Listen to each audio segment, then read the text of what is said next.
আলমগীর কি অবস্থা?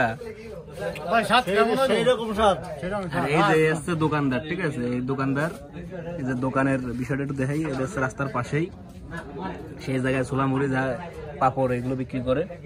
আর আমরা এসে একটু ঝালমুড়িটা বানায় ট্রাই করলাম। ভাই কেমন কেমন? এই হচ্ছে ছোলা, ঠিক আছে, ছোলা নিয়ে এখন হচ্ছে মুড়ি মাখানো হবে। এই যে ছোলা টোলা নিছি না, আমরা আজকে বানায় খাবো এখন, ঠিক আছে। পেঁয়াজ দিচ্ছি, কাঁচা ঝাল, ঠিক আছে। তার কাছে আগে এসো, ক্যামেরা তার কাছে আগে এসো। কাঁচা ঝাল দিচ্ছি, এই যে পেঁয়াজ, ঠিক আছে, একদম জাম্মু বাজারের ঝালমুড়ি। এবার দিচ্ছে হচ্ছে যে ম্যাগি মশলা,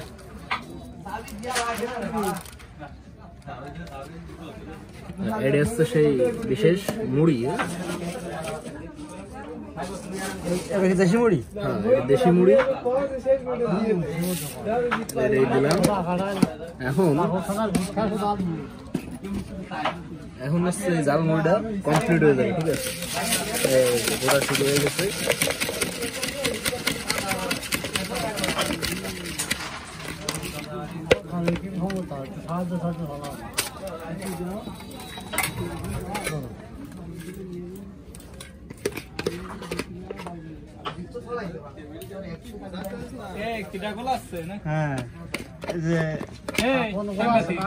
ভিডিও করতেছে,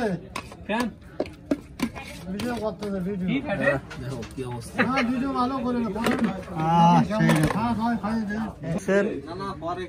সেই আমার এই দাদার দোকানের আকর্ষণীয় ঝালমুড়ি মাখা আমরা এখন নিজেরাই বানাই খাচ্ছি।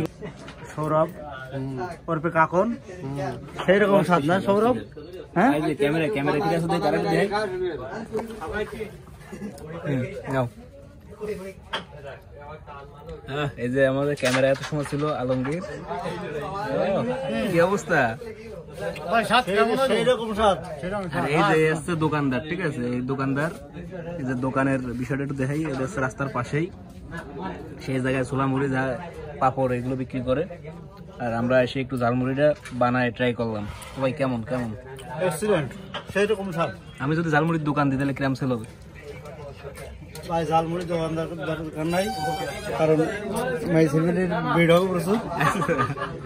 আমার দোকানদার দরকার নাই। যেরকম পাশে একটা স্কুল আর মেয়ে ছেলেরা যদি প্রতিনিয়ত আপনার এখানে আসে তাহলে আপনার গার্লফ্রেন্ড আপনার কাছ থেকে দূরে চলে যাবে। ঠিক আছে, আজকের মতো বিদায় নিলাম। সবাই ভালো থাকেন।